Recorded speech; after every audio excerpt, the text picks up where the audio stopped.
جمال الوجود بذكر الإله وتصفو الحياة بنور هدى. جمال الوجود بذكر الإله وتصفو الحياة بنور هدى. وتطلب نفس له طاعة ويبلغ سعد إلى منتهى. فؤاد شغوف إلى ربه. السلام علیکم ورحمۃ اللہ وبرکاتہ. نحمدہ ونصلی علی رسولہ الکریم. اما بعد. میں ہوں یامین ملک اور آپ دیکھ رہے ہیں میرا یوٹیوب چینل فہم و عمل. چینل کو سبسکرائب، لائک اور شیئر بھی کریں اور بیل آئیکن کا بٹن بھی دبا دیں. آج ہم انشاءاللہ اللہ تعالیٰ کی توفیق سے سورہ فاتحہ کی ابتدائی آیت کا لفظ مطلب اس کے روٹ ورڈ یعنی مادہ کے حوالے سے سیکھنے کی کوشش کریں گے. یہ پہلا لفظ ہے حمزہ زبر لام ال، اور ال کا مطلب ہے خاص. دوسرا لفظ ہے حمد. حمد کا روٹ ورڈ، حمد کا مادہ یا اصل لفظ جو ہے ہا میم دال ہے. ہا میم دال حمد کا روٹ ورڈ ہے. حمد کلمہ تعریف یا کلمہ شکر کو کہتے ہیں، اور حمد کی جو تعریف ہے کسی نہایت خوبصورت، متناسب، حسین اور نادر چیز کو دیکھ کر انسان کے دل میں تعریف کے جو جذبات پیدا ہوتے ہیں، انہی جذبات کو حمد کہتے ہیں. یہی تعریف ہے. مثلا کوئی مرد یا عورت خوش شکل یا خوبصورت ہے یا دراز قد ہے، اور اس کی خوبصورتی یا دراز قد ہونا انتہائی متاثر کن ہے، تو ایسی صفات کے اعتراف کا اظہار کرنے کے لیے جو جذبات دل کے اندر پیدا ہوتے ہیں، انہی جذبات کے اظہار کا نام تعریف ہے. اور یہ جو اوصاف ہیں، یہ جو خوبصورتی ہے، خوش شکل ہونا یا دراز قد ہونا، یہ جس مرد یا عورت کے اندر ہیں یا کسی چیز کے اندر ہیں، تو یہ اوصاف ان کے اپنے اختیاری نہیں ہیں. یعنی یہ اوصاف ان کے اندر جو دیکھ کر انسان کے اندر تعریفی جذبات پیدا ہوتے ہیں اور ان کا وہ اظہار کرتا ہے، تو یہ اوصاف ان کے اندر اختیاری نہیں ہے. یعنی ان اوصاف پر کسی کا خوبصورت ہونا یا کسی کا دراز قد ہونا یہ اس کے اختیار میں نہیں ہے. اور جو اوصاف اگر کسی کے اندر ہیں اور وہ اختیاری نہیں ہیں، تو ایسی تعریف کو حمد نہیں بلکہ مدح کہتے ہیں. یعنی کوئی ایسی خاصیت، کوئی ایسا وصف، کوئی ایسی صفت اگر کسی انسان میں، مرد و عورت میں یا کسی چیز میں بھی ہے، اور وہ اس میں اس کا اپنا کوئی عمل دخل نہیں، اس پر اس کا کوئی اختیار نہیں ہے، تو اس کی بھی تعریف کی جائے گی. لیکن یہ اس کی تعریف کرنا اصل میں مدح کہلاتا ہے. لیکن یہ جو اوصاف ہیں جس کے اندر ہیں، ان اوصاف کو جس نے پیدا کیا ہے، ایسی ہستی کے لیے جو لفظ استعمال ہوتا ہے، جو اعترافی کلمات استعمال ہوتے ہیں، جو دل کے اندر جذبات پیدا ہوتے ہیں، ان جذبات کا جو اظہار ہے وہ حمد کہلاتا ہے۔ اس لیے کہ وہ جو صفات ہیں وہ ان کا خالق ہے، اس نے پیدا کی ہیں، اس پر کسی بیرونی طاقت کا اثر نہیں ہے، بلکہ یہ اوصاف وہ خود پیدا کرنے والا ہے۔ تو اس طرح کی جتنی بھی صفات ہیں جن کے اندر ہوں گی، ان کے لیے جو اعترافی اور دل کے جذبات کا جو اظہار ہے، ان کے لیے جو اعتراف کیا جائے گا، تعریف کی جائے گی، وہ مدح کہلاتی ہے۔ لیکن یہی اوصاف جس نے پیدا کیے، اور کسی کا خوبصورت ہونا یا خوش شکل ہونا یا دراز قد ہونا، یہ اللہ کے اختیار میں ہے۔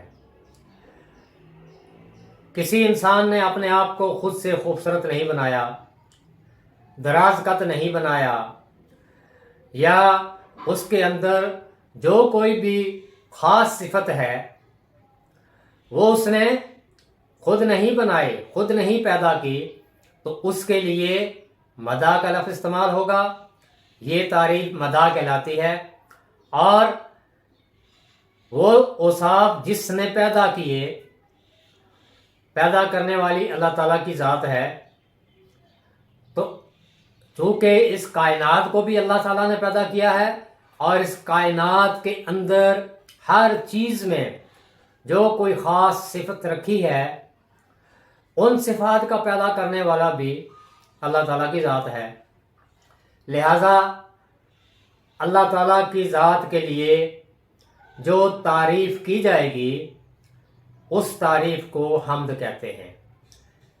لہذا مدح اور حمد میں یہ جو فرق ہے، یہ ہمارے سامنے واضح ہونا چاہیے کہ جو اوصاف جس کے اندر ہیں، وہ اوصاف کا خود پیدا کرنے والا نہیں، ان اوصاف پر اس کا کوئی عمل دخل نہیں، اس کے لیے جو تعریف کی جائے گی وہ مدح کہلاتی ہے۔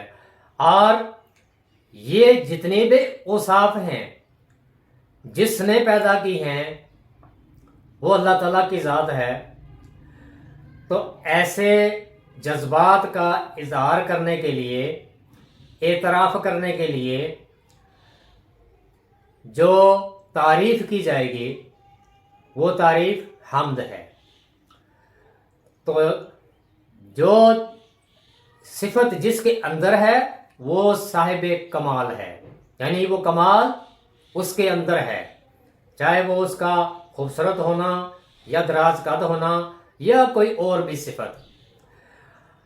اور جس نے یہ صفات پیدا کی ہیں وہ خالق کمال ہے، وہ اللہ تعالیٰ کی ذات ہے، اور اس کے لیے جو تعریفی کلمات دل سے ادا ہوں گے وہ حمد کہلاتی ہے۔ لہذا حمد اور مدح میں یہ فرق ہے۔ تو الحمد ہر طرح کی تعریف، حمد سے مراد کہ اللہ تعالیٰ کی تعریف، اللہ تعالیٰ کی حمد، اور پھر حمد کلمہ تعریف بھی ہے لیکن کلمہ شکر بھی ہے۔ اللہ تعالیٰ کی تمام نعمتوں کا اعتراف، یہ کلمہ شکر ہے۔ کوئی بھی نعمت جب انسان کو ملتی ہے تو اس نعمت کے ملنے پر اللہ تعالیٰ کا احسان مان کر اس کا شکر ادا کرنا، یہ کلمہ شکر ہے۔ یعنی حمد کلمہ تعریف بھی ہے، اور تعریف دو طرح کی. ایک تعریف وہ کہ جو صفت جس کے اندر ہے، جو اس کی تعریف کی جائے گی وہ مدح ہے. لیکن تعریف کا دوسرا پہلو یہ کہ جو اوصاف جس کے اندر ہیں، وہ اوصاف کا چونکہ وہ خود مالک نہیں، وہ اوصاف اس نے خود سے اپنے اندر پیدا نہیں کیے، تو جس نے پیدا کیے اس کے لیے جو دل سے اعترافی جذبات کا اظہار ہوگا وہ حمد ہے، اور وہ صرف اور صرف اللہ تعالیٰ کی ذات کے لیے ہے. اسی لیے ابتدا میں یہ جو لفظ استعمال ہوا ہے الحمد، یعنی ہر طرح کی جو حمد ہے وہ اللہ تعالیٰ کی ذات کے لیے ہے. کسی چیز کے اندر کوئی بھی خاصیت دیکھی جائے تو اس خاصیت کو دیکھ کر انسان کے اندر جو جذبات پیدا ہوتے ہیں، جو اعترافی کلمات نکلتے ہیں، وہ حمد ہے، اور وہ اللہ تعالیٰ کی ذات کے لیے ہے. اس لیے کہ کائنات کی ہر چیز اللہ تعالیٰ کی پہچان کرواتی ہے، چونکہ ہر چیز کو اللہ ہی نے پیدا کیا ہے، اور وہ پیدا کرنے والا ہے، وہ ہے خالق کمال. یعنی وہ جو صفت ہے، وہ جو وصف ہے، اس کو پیدا کرنے والا اللہ تعالیٰ کی ذات ہے. تو اگر کوئی صفت کسی کے اندر ہے تو وہ صاحب کمال ہے، اور وہی صفت جس نے پیدا کی ہے وہ خالق کمال ہے، اور خالق کمال اللہ تعالیٰ کی ذات ہے. یہی ہے حمد کا روٹ ورڈ کے ساتھ لفظی معنی. اور اس کے بعد ہے للہ. للہ میں کہ لامزر لی جو ہے، لامزر لی کا مطلب ہے کے لیے، فار. الحمد ہر طرح کی تعریف، لامزر لی کے لیے. کس کے لیے؟ اللہ، اللہ کے لیے ہے. اور اللہ کے نام کا روٹ ورڈ کے ساتھ ہم تفصیلی طور پر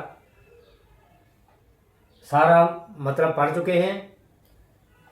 اللہ کے نام میں جو روٹ ورڈ ہے وہ ہے الف لام ہا، الہ. اور الہ وہ ہوتا ہے جس کی عبادت کی جائے، جو نفع نقصان کا مالک ہو، یا جس کے غلبہ اقتدار کو تسلیم کرتے ہوئے اس کے احکامات اور اس کے قوانین کی پیروی کی جائے، وہ ہے الہ. لیکن الہ میں اور الالہ میں فرق ہے. الالہ یہ خاص ہے کیونکہ ساتھ میں ال لگا ہے، تو الالہ یہ اللہ کا روٹ ورڈ ہے، اللہ کے نام کا. تو الالہ خاص الہ جسے اللہ کہا جاتا ہے. اور اللہ ایک ہے، واحد ہے، اکیلا ہے، اور اپنی تمام صفات میں وہ یکتا ہے.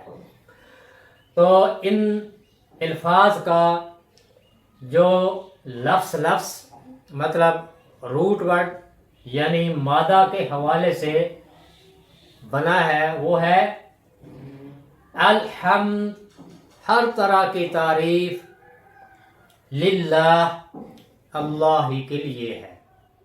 یعنی تعریف صرف اور صرف اللہ تعالیٰ کی ذات کے لیے ہے. اللہ تعالیٰ کے لیے حمد کیوں ہے؟ اس لیے کہ ہر چیز کا پیدا کرنے والا اللہ تعالیٰ کی ذات ہے، لہذا ہر طرح کی تعریف اللہ ہی کے لیے ہے. اللہ تعالیٰ مجھے بھی اور آپ کو بھی قرآن سیکھنے، سکھانے اور اس پر عمل کرنے کی توفیق عطا فرمائے. سبحانک اللہم و بحمدک، اشہد ان لا الہ الا انت، نستغفرک و نتوب الیک. السلام علیکم ورحمۃ اللہ وبرکاتہ.